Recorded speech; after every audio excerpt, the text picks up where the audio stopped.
You already know this bit, but sometime in the 2020s, two geeks from across social media formed an alliance to bring you geek news from across the Nostalgiaverse. They are Jacob's Toys and SuperSorrell.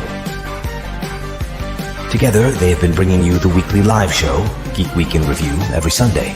But sometimes, something takes place during the week that requires their full attention.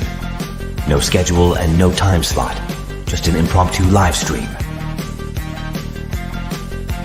Welcome to Geek Week Plus, the bonus show.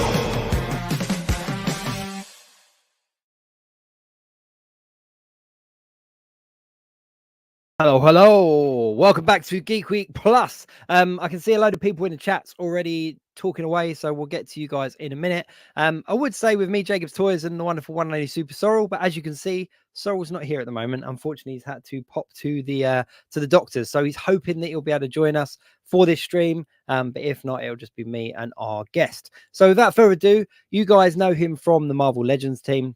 It, of course, is Hasbro's very own Ryan Ting. Hello, Ryan. How you doing? I'm doing well, Jacob. How are you?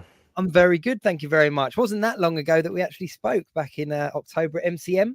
That's right. I was just thinking about that this evening when I was actually in your neck of the woods more so. Was you? Yeah, you was. You weren't over here for very long though, were you? Just came over for the con and then. No, it was just the con, and then we were out of there back to Rhode Island. We were actually talking about MCM October on last night's show. Excuse me, because the a lot of the Spider-Man figures are still to drop. A lot of people are still waiting on those. I did manage to get a Scarlet Spider though. I did tell you that they were out of stock when I went to get them. I did manage to secure one, so it was all good. I have got one thing to bring up with you quickly. Your poker face is incredible. I'm just going to say that because one of my questions was about anniversary lines, and I said to your face, the Wolverine 50th anniversary, and you were stone cold. There was nothing. You gave nothing away in that. So remind me to never play poker with you, because it's just a general confused state. A lot of times people say, "Is that what it is?" Poker face, but it's like I don't even know what I'm thinking about. So it's a blank stare.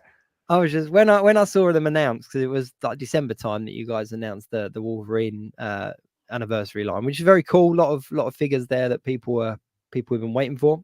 Very, very cool line. Got some behind me. They're in my display here. If I move out of the way. Which ones you got there? It's the Lilandry one, is that? And which one is that? Very cool. Oh, and the what's her name? I can't remember her name. That's so it's Psylocke. Psylocke, that's it. Yeah. The Sabretooth for me was a winner straight away. Like that Sabretooth, fantastic. That's a good one. But we've had many years of experience at conventions and such where people will say, "Oh, you got to do this character. This character is my favorite," and we know that character is coming out, but we can't say anything. So we're well trained. Of course, it was a good convention actually, because I got to speak to BMAC as well over at the Transformers team, and he was talking about the HasLab that they had coming up, which has obviously been announced and doing phenomenally well. And again, he didn't give too much away, but he said, "Oh, it's a good one." Like he hinted towards it being a good one. So yeah, it was good fun. It was good fun. But yeah, I was kind of like, no, remind me never to play poker with Ryan, because there was no reading you there at all. But yeah, of course. I mean, tonight this isn't the kind of show where we kind of try to squeeze details out of you or anything like that. This is more just us kind of letting people have a chance to ask some questions if they got any, and finding a bit more about yourself, a little bit about the man behind the marketing, shall we say. So I mean, your collection yourself, what is it that you collect? What's your main kind of thing aside from work? Is there anything that you focus on mainly? Because like Steve comes on the show quite often. We've had Steve on a few times, and that guy collects everything. It's just everything going. Like, it's an incredible collection. But is there anything that you focus on? Is there anything that I know you're a big trading cards guy, aren't you? I am. So I guess I'll start with toys though, right? So outside of Hasbro, I definitely a lot of Marvel Legends, Transformers, dabble in some G.I. Joe more so now, a little bit of Star Wars. But outside of Hasbro's walls, I'm a big Ninja Turtles collector. I think some people know this. And so as I sit here in my office, turn one way, I got NECA, I've got Super 7, I've got the Playmates, like lots of Playmates reissues that they're always doing. So Amazing. big Turtles guy. That's probably my number one thing outside of the Hasbro brands, I would say. Amazing. Yeah, no, I'm a big Turtle. So I'm going to show you very quickly. It's all within reach, right? So the Playmates one I've just managed to get all the Playmates re-releases myself. So that's there. I'm a big Turtles fan as well. I've just picked up the Law Subjects one. Have you seen these guys? Yep. This is the black and white box. So I'm going to be opening that. And then my favorite piece at the moment is this from Diamond Select, the gallery dioramas, and they all go together and build like a massive diorama. So yeah, I'm a big Turtles guy as well. I have the best AXN figures as well, although not those exclusive sets. There was one at New York Comic Con that I can't, or San Diego, I think it was, that I came close to getting the exclusive, but backed out the last second. But that's my thing. I talk about it with some friends, right? For me, Ninja Turtles, it's always the rule of 4, where if I see 4 turtles together at retail, I'll really want to buy them. But if there's not 4, if there's 3 or fewer, then I am easier to pass on. No, I can totally get behind that. Have you read the Last Ronin yet? Have you jumped on that one? I've just started. I've got some I got a couple of the figures, but I have to set aside some time to really dive in. But I have the graphic novel. It's just been sitting on my nightstand next to my bed for months now. Normally I'll just go to sleep, but I'm exactly the same. I actually got it for Christmas. It was one of the things where people were like, "What can I get you?" And I was like, "You know what? I haven't read that yet, so get me the graphic novel." And it sat there. I need some time to just digest it all. But I kind of know the story now. So yeah. But aside from Turtles, is there anything else that you're big into collecting? I'm getting more into wrestling figures actually too, WWE mostly. I held off on it for a very long time. I grew up as many of us in the 90s watching wrestling and was a big fan and still casually followed along, but I've just started to get into some of the stuff now. So I'm a big Shawn Michaels fan. He's my number one. So I've got pretty much every Shawn Michaels release over the past 2-3 years. So that's been pretty good. The WrestleMania 10 ladder match, Razor Ramon, Shawn Michaels set came last week. So I've got that somewhere around here. Getting into some of those. Yeah. And starting a little bit getting into Jurassic Park, Jurassic World, because there were some deals on Amazon before the holidays. And so I got the Hammond collection, 3 3/4 inch scale T-Rex on a really good deal. And it's actually an amazing figure. So I've got a little bit of those. And also I'm really into the Jada stuff right now from Street Fighter and Mega Man. So I've got Iceman and Mega Man here. Got him on my desk too. It's funny how we all just have this like stuff within arm's reach. I literally haven't opened mine yet, but they came the other day. But they own some incredible figures. They are very impressive. The packaging is great. The articulation.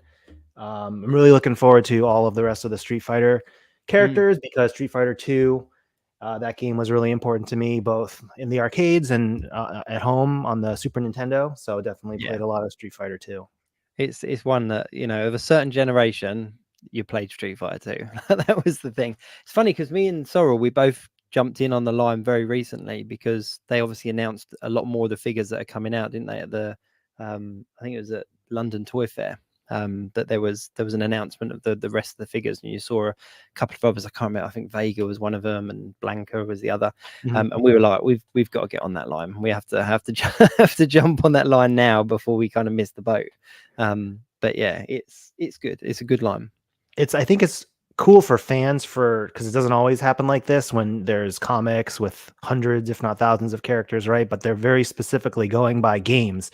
So they're doing Mega Man 1, they're doing Mega Man and all the Robot Masters with a couple of Mega Man power-up variants, right? And then they're doing Street Fighter 2, the new challengers. So all the characters. It's just a matter of which ones will be released first, but it's a finite number, so you can get excited. You can get excited about figures that I think haven't even been officially revealed yet. I think there's a few that we haven't maybe seen in figure form, but they're gonna do them somehow.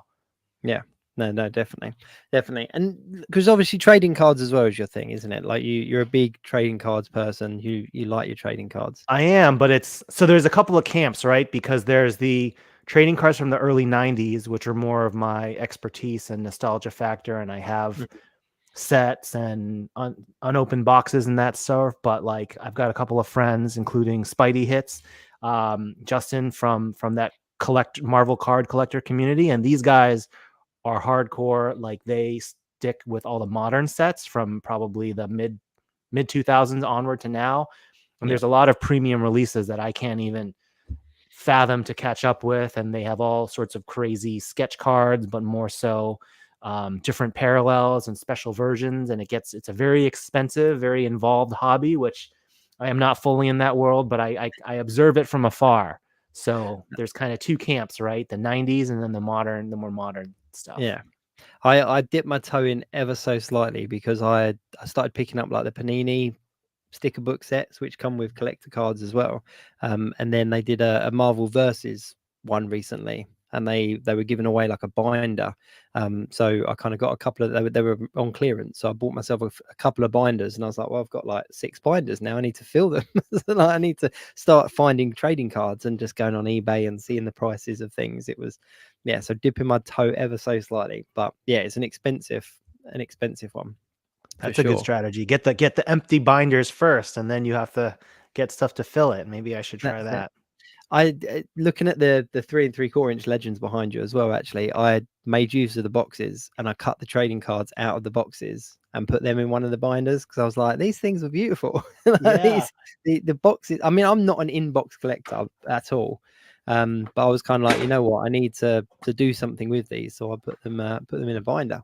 That's right. I was trying to reach for one. So that's something that when I was working with Ben and our packaging team on, we have a new illustration on the front by John Tyler Christopher, who did all the art for the series. And then they repeated it on the back. And then we worked, Ben asked me, do you want to do a little die cut around as if you were to cut it out? Granted, if you cut the trading card out, the back is just the front of the card, but we were like, that's cool. Like, it's just kind of a fun, we can get away with that. Yeah, a fun thing to do that would have happened back in those days. So that was a really fun touch. That's it. What about movies and stuff? Are you big into your movies? Do you like your cinema releases? Here and there. I mean, I used to have more time when we were younger, before kids and stuff. We would go out to more movies, but now it's just catching up with stuff when it hits streaming. We've watched a lot of Super Mario Brothers movie with the kids recently. So certainly all the Marvel releases I'm up to date on. Although I think I gotta watch the second Venom movie to get ready for the third one that's coming out. Haven't seen Venom 2 yet. Well, that's it, because there's not actually much MCU coming out this year. It's very Sony heavy, isn't it? I mean, how does that affect you guys? Because obviously you guys have a big MCU kind of collection. I mean, I know it brought a lot of collectors to Marvel Legends in the first place. Does that affect your sort of strategy or what you kind of got planned? Like, I'm not digging, but just no, we have to roll. We have to just roll with the punches as they come. Of course, that Captain America film, which was supposed to be in 2024, got pushed out to 25. We have a couple of items there, which will now be released closer to the movie date. So, yeah, it's all about Deadpool 3 this year. The movie is, I think, a lot of fans are excited. We're excited hearing good things about it, and there might be some marketing soon. We actually don't know. A lot of times people might not realize it, but we don't get advance trailers or notice of anything happening. So we see it once everyone's talking about it on Twitter and Instagram. So there's a lot of speculation that there's going to be some legend related figures that go with it, because obviously Deadpool kind of falls into that weird subcategory, doesn't he, where it was before and now it's MCU and bringing in Fox and that kind of stuff. But obviously you guys have done some phenomenal Deadpool figures in the past. They're ones that kind of stay in my collection. That that Cable is phenomenal. The Dusty Deadpool as well was quite hard to get upon release over here. So that's a favorite of mine as well. So fingers crossed we're gonna see something. I think we've shown too with No Way Home, with the deluxe figures we're doing now, Green Goblin, Doc Ock, the wave that we revealed back at PulseCon, I want to say, in September and shipped around Christmas time, right? If there's a film that has a lot going on, that maybe had a lot of secrets that the filmmakers wanted to protect, we can certainly go back in future years and revisit things as we did. So I'm sure there's stuff in Deadpool 3 that no one even knows about that are going to pop off the screen and fans are going to want it. And so we'll have the potential to, in the future, to go back. And it's a lot easier once everything has been out there. There's no spoilers anymore. We could get reference, whether it's from the film or actual prop reference. Sometimes it's easier to get after the fact, when it's less under lock and key. So yeah, there's that possibility too. So guys, don't worry if something comes out and it's like, oh, why don't I have a figure for this immediately? We'll get to work on it quickly, and then maybe in a year plus, then it'll be out. I did a custom Wolverine as soon as that image dropped. I was like, I need to have that on my shelf now. You guys had already provided the head. I was like, I need to mess around with that. So I did a custom. So my shelf's okay at the moment. I've got Wolverine next to Deadpool. But that's an interesting one because yeah, it's much easier to go back and do things when you have that kind of source material. Can I ask, like, what's the process with, like, you're not shown too much of it then beforehand, and is that why there's some, because obviously in the past there's been some figures where they've come out and they're not screen accurate, and then you've gone back and revisited, Cole was one of them, like Vulture, another one where you've kind of gone back and kind of given us a more screen accurate one. Is that just because of the amount that you guys are shown? How does that work? Yeah, so it has to do in part to the lead times for toy development. You've got to do sculpts, you got to cut tools, you got to do packaging, you have to do later on in the process, you have to do ecom photography, and that just takes a lot of time. And so it would seem that a lot of special effects sometimes might change the character's look, or a hairstyle might change at the last second where the early toy reference wasn't quite aligned to that. We do our best to pick things that we hope will be close to the final product. Sometimes when there are characters where more final reference isn't available, then we'll have to sit a little longer on those characters and wait for that final reference to come out. But that's why you see some slight inconsistency. Sometimes it might be just a color tone, sometimes it might be hairstyles or slight costume changes. I like to think we're generally closer than not, right? Than some of these, and that's the thing too, where if it's an important enough a character and that we want to go back, like you said, the Vulture, or sell it in a different way. Like the Vulture was an example where we did his wings as a Build-A-Figure initially because they were so big. Like that was the only way to do that, right? It was in a wave. And then we came back and we thought, oh, well, why don't we just sell it all together so you don't have to do a Build-A-Figure again? And I think certain things, whether it was the helmet, maybe some of the arm gauntlet pieces were different too. So just for that little upgrade. Yeah. I mean, I'm of the generation where the toys that we got looked nothing like the movies that we had in the cinema. So like those little things don't really bother me as long as it represents the character enough that I know who it is. I'm happy. I just find it really bizarre sometimes that some people are so particular over certain details, but that's just me. That is just me. Just quick question in the comments. I'm sure you've been asked this one before a lot, but would you ever consider doing cloth capes instead of plastic capes for characters with capes? Because I know you guys kind of have dipped into soft goods a little bit with like Hawkeye and Doom. Is it something that's potentially on the table? I think it is potentially on the table. Other lines such as Star Wars Black Series, I believe, do more soft goods. There's a lot of robes in that universe. Part of the reason I think is just going back to the earliest days of Toy Biz and early Hasbro. There's a certain aesthetic where there wasn't really a lot of soft goods, and so you do kind of want to stay within that. But we're experimenting here and there with things like the Hawkeye. There might be a figure or two that has a cloth cape come in. I know we did it. The one example that I love the most is our 12-inch Thor and our 12-inch Legends line. That Thor had a really nice long soft goods cape, but it's weighing the aesthetics, and it's also just the costing of it, right? It is more expensive than a plastic cape to get that right. And I think a lot of customizers and other people are offering cloth capes with wires inside, which seem great for posing and stuff, but that's even like way more expensive than just a soft cape once you introduce a posable wire. So a lot of it's just costing. And I think if that's something for a super deluxe type of an offering that has things like that, like we just have to see if fans would be receptive to that, because it's a zero-sum game, I think, when it comes to the cost of stuff. Yeah, no, I completely agree. Funny thing for me, when I kind of got into Legends, the thing I liked was that it wasn't clothed. That it was, because I collected Black Series as well for a while, and the thing that put me off was the cloth, because I like the plastic poses like the kind of figurine statuesque element of the plastic capes and coats and stuff. But I see where people go. But as you say, there are some fantastic customizers out there that do it. So the options are there, aren't they? So how long have you actually been with Hasbro now then, Ryan? Because it must have been quite a while. It's been a while. It's been 2024 will be my 11th year. So last year was my 10-year anniversary, which is kind of hard to believe because for the longest time I was the new guy on the team for Marvel.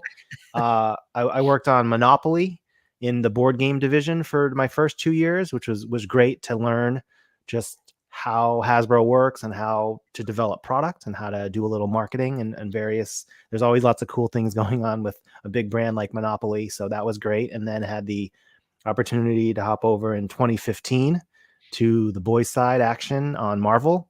And initially I was working on, this was 2015. So yeah, so we were getting ready for Guardians of the Galaxy in 2017. They were launching a kids animated cartoon before that for 2017, and then also working on the year prior to that, was Captain America Civil War, and I believe the first Doctor Strange film.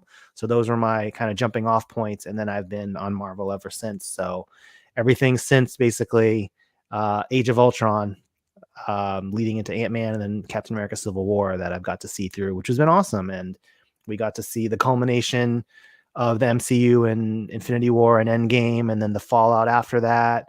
We've got to work on the launch of Disney Plus, which have brought some new and different characters to the screen in ways that might not have gotten on in the movies. So that's been fun. Seeing the Spider-Verse, the animated Sony films, like that's just its whole universe with 2 movies now and another movie to come. And so we've done a bunch of figures for that. We're getting into X-Men 97 now. I saw some people asking about Wave 3 X-Men 97. Let's just wait for the show to premiere first before we start. Trailer. We need a trailer at least. or that too. That would be great. But I think that's going to be really fun. A lot of fans, a lot of longtime X-Men fans are hungry for that. And so I'm going to be just as eager as you all to have something for these lovely X-Men 97 figures. Are actually down here to my right. I've noticed that there are quite a few characters that have been advertised as being in the show that we haven't seen in figure form yet. So I think it's safe to say that a few. Well, yeah. I mean, we did our best. I think it's like, who do we have? Like Beast. I think that Morph are some of the key ones, but we tried to get as many of maybe Jubilee, right? But we've tried to do as many as we could in these first 2 waves. Yeah. The Wolverine to me became my main Wolverine. Out of all of the Wolverines, mine too. I had a loose one. Perfect. Where did he go? Here he is. He's down here. Yeah, he's my loose desk Wolverine for sure. I'm really hyped for it. I'm hoping that we're going to see a trailer kind of around Super Bowl time. That's usually where we get to see a lot of the big trailers. So I'm hoping maybe we'll see something, at least a tease. Steve was on the show just before Christmas and did kind of let slip that he might have seen an introduction to the show. And it was just kind of like, yeah, carry on. But obviously you do get to see stuff, and I'm not going to pry into how much you see and stuff, but you do get to see some stuff ahead of other people, which must be incredibly hard as a fan, as much as it is, professionally, to kind of have eyes on stuff before the general public and before other people. Like, how do you contain yourself? We get little snippets, but a lot of stuff is still secretive. I told the story of Dwight and some of the designers used to go read scripts or even go on set visits, like these highly protected things. But even on that, like they would get certain pages in the scripts would be redacted or just missing. So you'd be like, oh, there's this big battle, and then there's like, it just jumps ahead, right? And so they don't actually know what happens because the filmmakers are very good at keeping things secretive. But I don't think it spoils too much of the surprises. Endgame, for example, we did not know the ending of Endgame, right? We knew that the heroes would come back. Some of the heroes that got snapped away would come back. There would be this huge battle, but we did not know that ending. So we were all, teary-eyed coming out of that film too. And yeah, other types of surprises. More recently, the Doctor Strange in the Multiverse of Madness. I think they did in some of the trailers, they were teasing Professor X, the Patrick Stewart, because you heard his voice or something, right? Yeah. So like most people were assuming that, but like I had no idea that John Krasinski, Fantastic Four from the multiverse, would be there. Phenomenal. And so when he just sort of appeared out of nowhere, I just gasped in the theater too, like everyone else. So we still get our moments of surprises. Amazing. I actually worked on Age of Ultron. I was an extra in that one. Funny enough, but I haven't got an action figure. So if you wanna get to that, that'd be great. Oh, what scene? What scene was it? I was a Sokovian. I was my actual running title was Dirty Sokovian. So they didn't give too much away, and I was like, hang on, what have I been cast in here? But basically, I was in all the battle scenes, so I got to see all of that stuff. Got to see the Captain America bridge scene and everything, and it was phenomenal. It was like a great big built set here in London, and like this huge green screen around the side of it. And I got to meet a handful of them, like Jeremy Renner, Chris Evans, all that kind of stuff. Got to sort of sit on one of the hangars, had a little bit of a chat with Quicksilver. But Ultron, there was like a thing for Ultron, but obviously it was all that the mocap suits and stuff, but there was no hint to what he looked like. So there was no kind of giveaway at all. Obviously we knew it as Ultron. It was in the title. And Chris Hemsworth came out, and that was just kind of like, I was like, wow, wow, this is incredible. Yeah, I would have done it for free, but it was that's kind so of cool. like, it was a lot of fun. Can you freeze it? Do you know what scenes you're in? No, there's I know which scenes I'm in, but there are so many people running around. It's okay. kind of I actually did pick up a load of shrapnel and stuff, and I kind of kept it, and I was like, that's my Marvel bit. So Nice. but we didn't know what it was until we turned up on set. We didn't know what the film was. We kind of put two and two together, and the kind of working titles of stuff if you look on the internet enough. So I was kind of like, I think I'm in an Avengers film. I think I'm going to be working on an Avengers film. But it was one in ones where it was kind of like I didn't do it for a job. It was just a bit of fun, and I was like, yeah, this is cool. And ended up on a Marvel set, and I was like, this is amazing.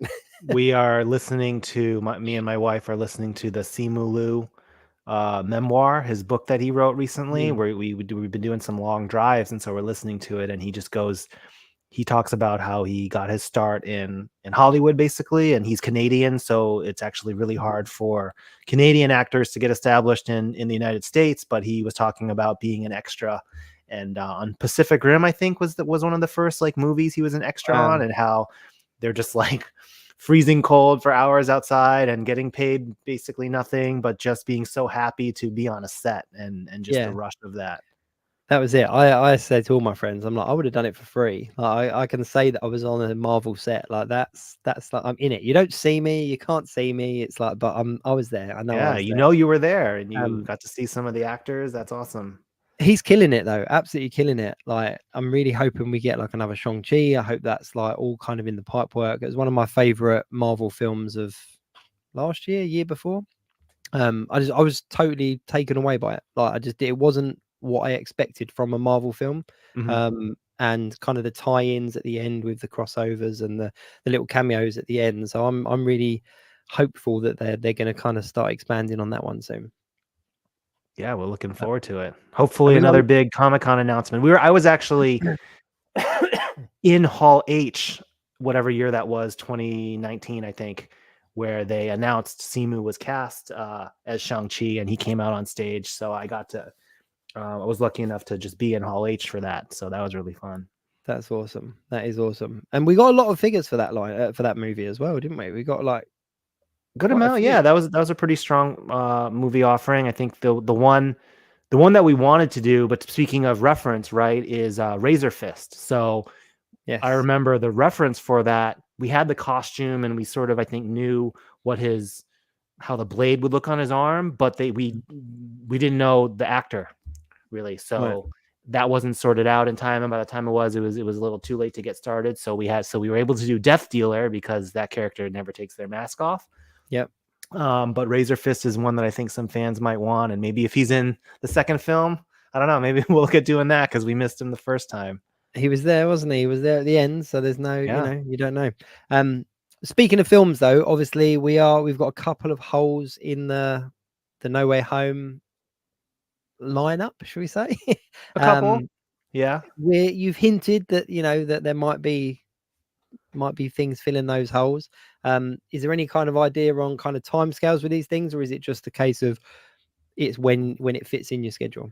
Yeah, we're just fitting it in. I think Dwight even said it on a stream or something that he would love to get to all the villains, and so if he said it, then we gotta stick to that, I suppose. But yeah, there's a few we're looking to round that out. I'm assuming everyone means Flash Thompson, right? Like who else could they be talking about? I don't know. Yeah, of course, the Flash Thompson. Yeah. And and another MJ from the end of the film. Just no, but sort of the more specifically, the question was more a case of that. Obviously, we know you gave us a whole bunch of figures last year for the film, but there were the extra couple that we were missing.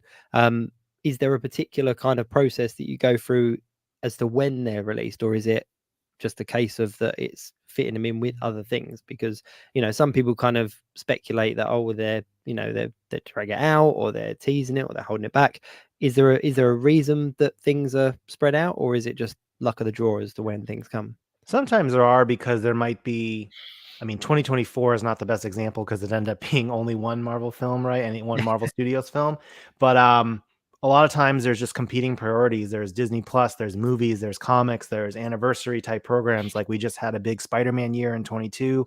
We had a big Avengers year in 23. We have a TBD anniversary for 24 this year. And so it's just finding the slots, and certain types of figures, as you see with Doc Ock and Green Goblin, they need to be deluxe figures because you want to have, of course, the bendy wire tentacles. You want to have his really elaborate glider.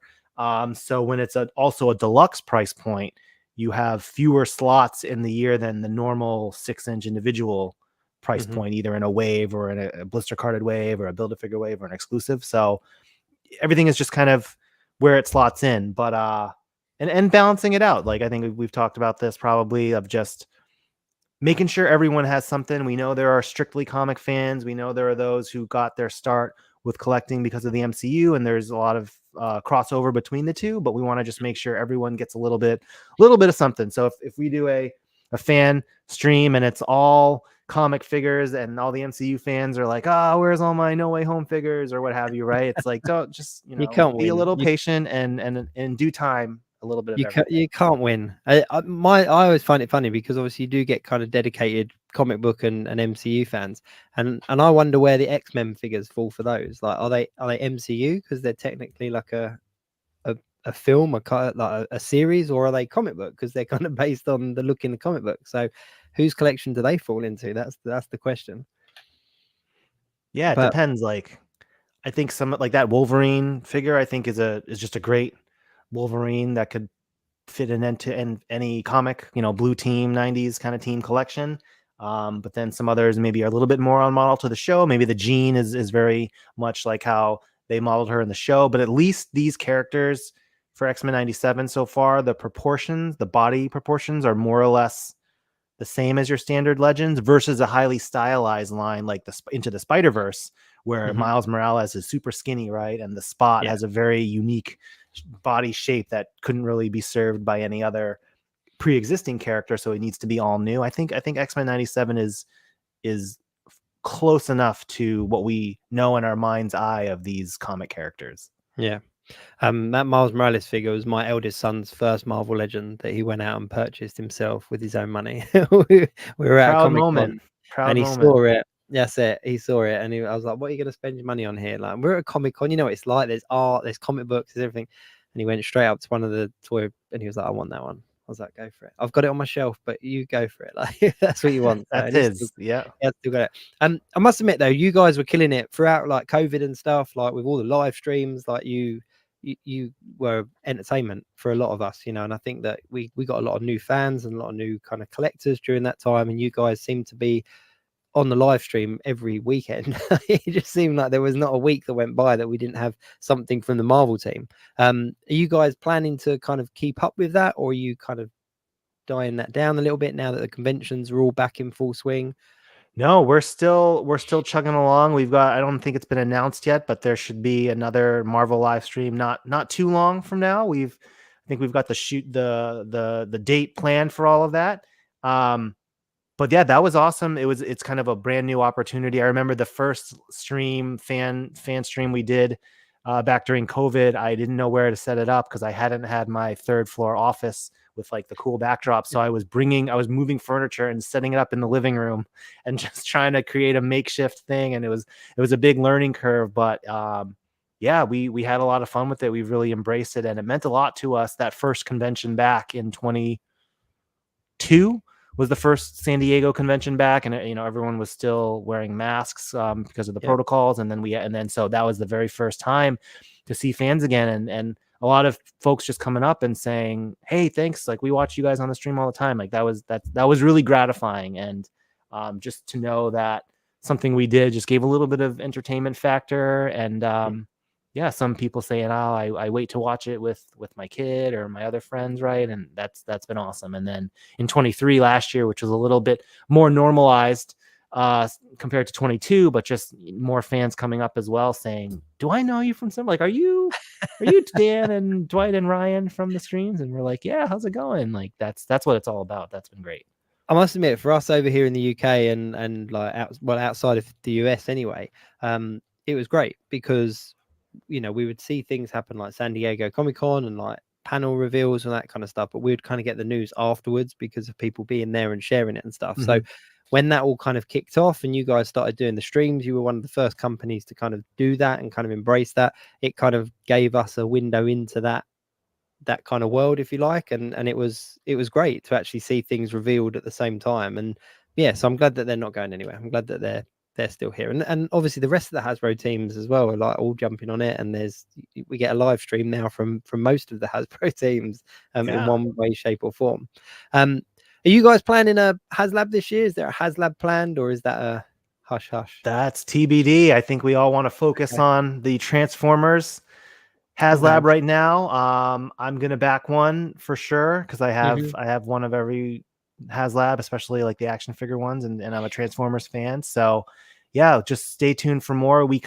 So last year was a fall release, and so I think it's more likely to stick to that similar time frame.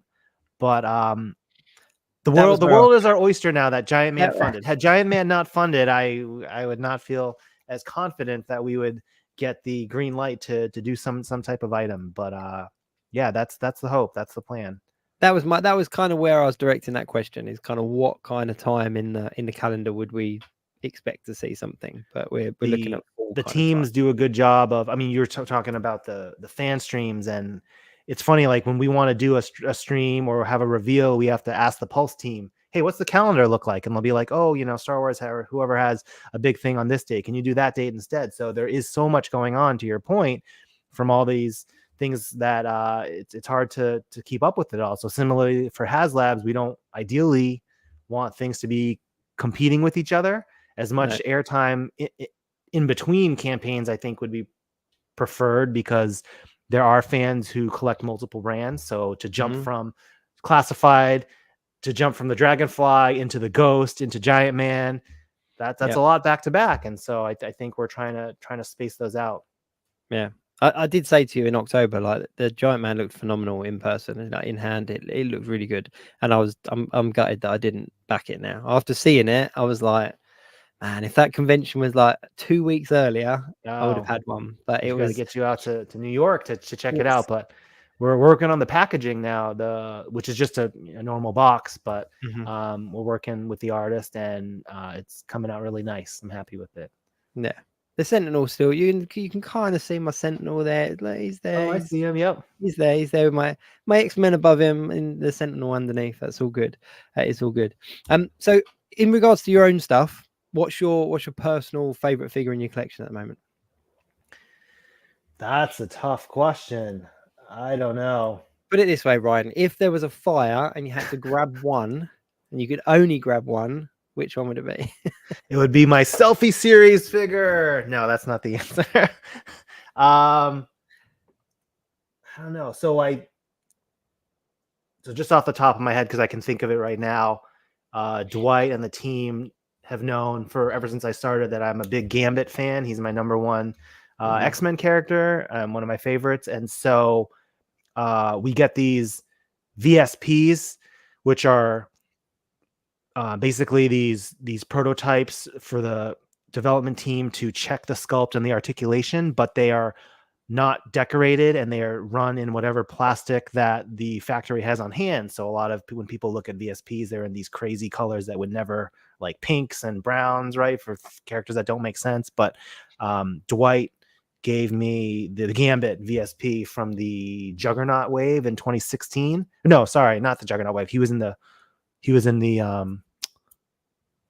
gonna get the Caliban wave. So he was the third wave. First it was Juggernaut, and then it was Warlock, and then the third X-Men wave we did recently that had Gambit, Beast, and Jubilee. Anyways, now that I got that sorted, so from the Caliban wave, so I have the Gambit VSP, which is like a one of a kind, right? There's nothing like it because it's a prototype. And so I have that somewhere stashed away. That's probably one of my most treasured ones. Amazing. That is really cool. Friend of ours, Lightning Collector 2021, big Power Ranger collector. He said, if you had to choose a Legends HasLab, what would you do? If I had to choose one, I don't know. It would be something tailor-made just for me that no one else would want, and so I won't get myself into trouble and say something that actually makes sense. But, I'm going to say now, Fing Fang Foom. I'll say I would want a shopping mall with an escalator and a food court and a video game arcade, so I could put all my X-Men 97 characters in it and remake the first 2 episodes from the 1992 animated series. That would be pretty cool. That would be pretty cool. No, for me it'd be Fing Fang Foom. That's I've been banging that hammer for years now. A HasLab Fing Fang Foom with all the bells and whistles. Do you have the original Marvel Legends one? Nope. It's the one that came with the Hulk wave of figures. Yeah, I think it was also sold maybe as an exclusive for Comic-Con, but yeah, I mean, I don't have one. The only one I've seen is in Dwight's office. I picked up a couple of pieces, and then it was just like there was only full models being sold, or the pieces were just too expensive, and I was like, I can't do this. So I passed them on. I was like, there'll be another one at some point. But I think it'd be a phenomenal one. I really do. Do you think that character though has the appeal that we need for a HasLab? I think if you made it in a certain design, it would appeal to other lines as well. Okay, interesting. That would be a big dragon. It could cross over, So I think if picked a particular version of Fing Fang Foom, I think it could cross over into other collectors. Because I think that's the thing nowadays is there are so many people that collect, cross collect, don't they? Like yourself, you talk about Ninja Turtles and obviously Marvel, Street Fighter, all those different things that people do collect nowadays. That I think that figures that have that kind of compatibility are the best value in my opinion nowadays. Interesting. So yeah, but Fing Fang Foom, I think I mean I'm a massive Ghost Rider fan, so I was obviously massively disappointed about the Engine of Vengeance. So that would have been my suggestion, something Ghost Rider related. But yeah, Fing Fang Foom a close second. I spoke to Ryan Panagos as well probably about a year ago, and we were talking about HasLabs, and I said Fing Fang Foom. Even then it was kind of like, come on, we need a Fing Fang Foom. So that is it. For anyone that is watching, that's obviously an avid kind of Marvel Legends collector, is there any direction that you think that they should keep their eyes in regards to calendars, or is there any kind of like hints as to where people should be looking in the future?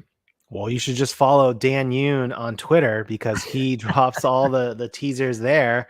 It's cryptic sometimes, though. Some of those that take deciphering, they are. Yeah, no, it's kind of, it will of course be at San Diego Comic-Con. That's not until July. So in the meantime, we'll do a couple of fan streams, I think. So have we done one? We haven't done one this year yet. We did one in December. I think we were one of the last ones to close the year.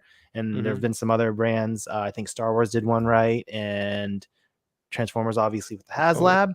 So we'll get out there a couple of times before San Diego. And then it's just a constant calendar for reveals and pre-orders. Like we've done this thing now where we will reveal and then do a pre-order at a later date. So we kind of get two bites at the apple there. And something I like to do is hold back the in-pack images, because I feel like once you see as a collector myself, for other things too, like once you see that in-pack image, then it's kind of real, right? It's concrete. I know exactly what it's going to look like when I get it. If I choose to leave it in the pack, I know exactly how it's going to look for eternity and beyond.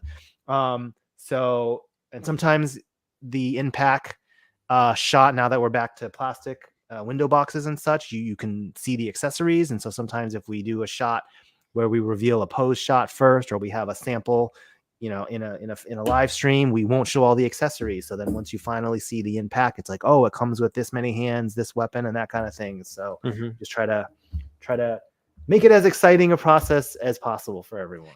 I'm looking forward to the next fan stream, though, to kind of hopefully find out what that tease was you gave away at the end of the last one. Was that a good one? I thought that was a good one. I specifically requested that from Dwight if he had that piece lying around, because with those teases, sometimes they can be very obvious and sometimes they can not be obvious and cause that kind of speculation. And so I think that was successful in that there's a couple of different camps of ideas, which all make sense.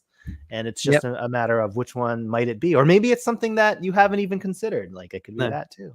It was a good tease. I do like the teases at the end. They are good fun. But that one definitely has got people divided. There's no definitive leader in regards to what people think it is. Like you say, there's a couple of different camps and a couple of strong ideas. But yeah, I mean, I've got my hopes. So, but I won't say anything yet in case I'm wrong. it's all good. It's all good. What about London? Are you guys? You got any plans for coming over to MCM at all in London again, or is that all kind of to be confirmed? I hope so. You guys got to hit up Brandon on social to ask him. He was the man leading that charge. But yeah, I think the event was successful, and if there's the appetite, then I'm sure the brands would love to get back out there, and the fans were awesome meeting you guys, and the team the booth looked amazing, right? I mean, like I've been to a lot of conventions, and for a smaller contained space, everything was really nicely done, and that's a credit to Brandon and his team there on the UK marketing side. Yeah, I must admit the Hasbro booth does always look really good at MCM. The last few years it has, and there was the year that you guys weren't there. I think it was the year after COVID. And it was just it felt like there was an empty space, because the Hasbro booth always got that kind of that magnetism to it. It's very dominating and looks very good. But yeah, no, it's phenomenal this year. Last year with the Ghost as well that was there. There was so many HasLabs, wasn't there? There was the Ghost, there was the Giant Man, there was the Ghostbusters one as well. Yeah, no, it looked really, really cool. Need to get Dwight over.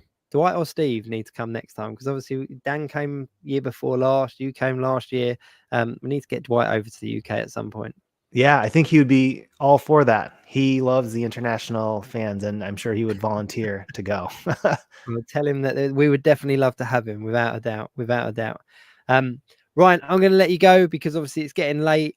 Thank you ever so much for joining us. I'm so disappointed that Sorrell couldn't join us tonight. He is absolutely kicking himself. But we'll just have to pull you on again. Maybe. Yeah, we'll have to do it again. So thanks to Sorrell reached out to me, and I was a little bit delinquent in getting back to him, but we made it happen.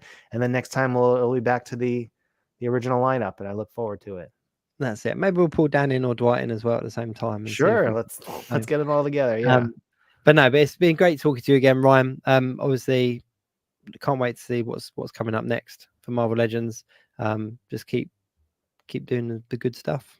Yeah, thank you for the coverage, and we appreciate all your streams and your works and your social media posts, which I always check out. They always come across my feed. So thank you guys for everything you do as well. No, I appreciate it, Ryan. Thank you very much for joining us. I'll see you soon. All right, bye everyone. Thanks for watching. Please like, share, and of course subscribe. Tune in next week for another live show. Until then, keep it geek.